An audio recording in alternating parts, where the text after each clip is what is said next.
আমরা যখন বাংলা থেকে ইংরেজিতে বা অন্য কোনো বিদেশি ভাষায় অনুবাদ করি, সেই অনুবাদ কিন্তু সবসময় হুবহু লাইন টু লাইন করা যায় না, হয় না।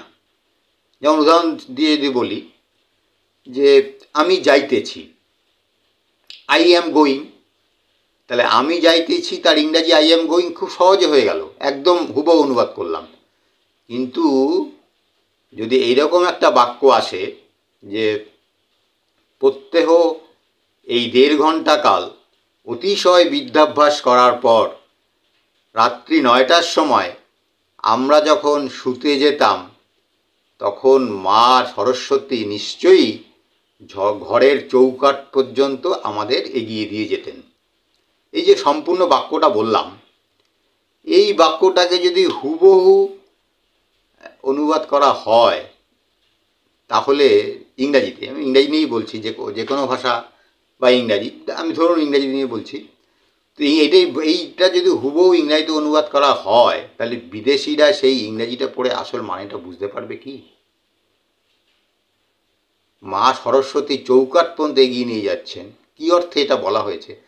বিদেশি কেন, আমাদের দেশেই যারা হিন্দু নন, যারা মা সরস্বতীকে জানেন না, হিন্দু যারা নন, তারা সবাই মা সরস্বতীকে জানবেন, চিনবেন, এমন তো কোনো মানে নেই। তো আমাদের দেশেই যারা হিন্দু নন, অন্য কোনো ধর্মের মানুষ, যাদের সরস্বতী সম্বন্ধে আইডিয়া নেই, তাদের ক্ষেত্রে তারা এইটা যদি হুবহু অনুবাদ করা হয়, তাহলে কি তারা বুঝতে পারবেন? নিশ্চয়ই পারবেন না।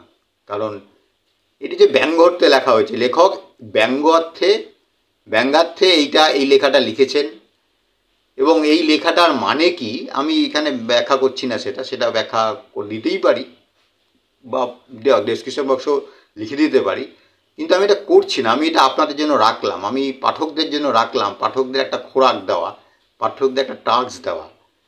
পাঠকরা লিখুন কমেন্টসে যে প্রত্যহ এই 1.5 ঘন্টা কাল অতিশয় বিদ্যাভ্যাস করিয়া রাত্রি 9টার সময় আমরা যখন শুইতে যাইতাম, এই 9টার সময় শুইতে যাইতাম, তখন মা সরস্বতী নিশ্চয়ই আমাদের ঘরে চৌকাঠ পর্যন্ত এগিয়ে দিতেন। এই রাত্রি 9টার সময় শুইতে যাওয়া শুনে কিন্তু আপনারা ভাবছেন যে রাত্রি 9টার সময় আবার কেউ শোয় নাকি? কারণ আমি যে এখন ভিডিওটা বানাচ্ছি, এখনই তো বাজে একটা বা একটা একটু বেশি। আমরা তো আজকাল মাঝরাত্রি পর্যন্ত জেগে থাকি, তাই রাত্রি 9টা এখনকার দিনের ছেলেমেয়েরা তো অবাক হয়ে যাবে। হ্যাঁ, এই গল্পটা যখন লেখা হয়েছিল তখন সেটা ব্রিটিশ আমল ছিল, এবং তখন রাত্রি 9টাটা অনেক রাত। তো আপনাদের কাছে প্রশ্ন রাখছি, এটা কোন গল্পের থেকে আমি নিয়েছি? এই যে বাক্যটা আমি বললাম, এই বাক্যটা তো আমার তৈরি না, একটা উপন্যাস থেকে পড়ে তার একটা বাক্য বললাম। সেই উপন্যাসটি লিখেছিলেন একজন বিখ্যাত কথাশিল্পী, বিখ্যাত লেখক। সেই লেখকের নাম কি কমেন্ট বক্সে লিখুন, উপন্যাসটির নাম কি কমেন্ট বক্সে লিখুন, এবং সরস্বতী এই যেটা উনি বলতে চেয়েছেন এটাও আপনারা কমেন্ট বক্সে লিখুন। আপনারা যদি কেউ লেখেন, তাহলে যারা জানে না তারা কিন্তু কমেন্ট বক্স পড়ে এটা জেনে যাবে, এবং আমি ডেসক্রিপশন বক্সে লিখবো না, লিখলে তো সবাই, আপনাদের লেখার সুযোগটা আর থাকে না।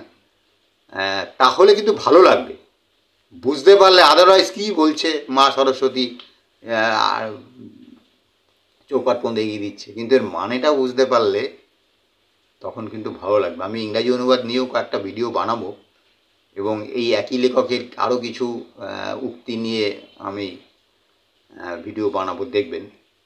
আজকে এইটুকুই আপনাদের জন্য রইল। নমস্কার।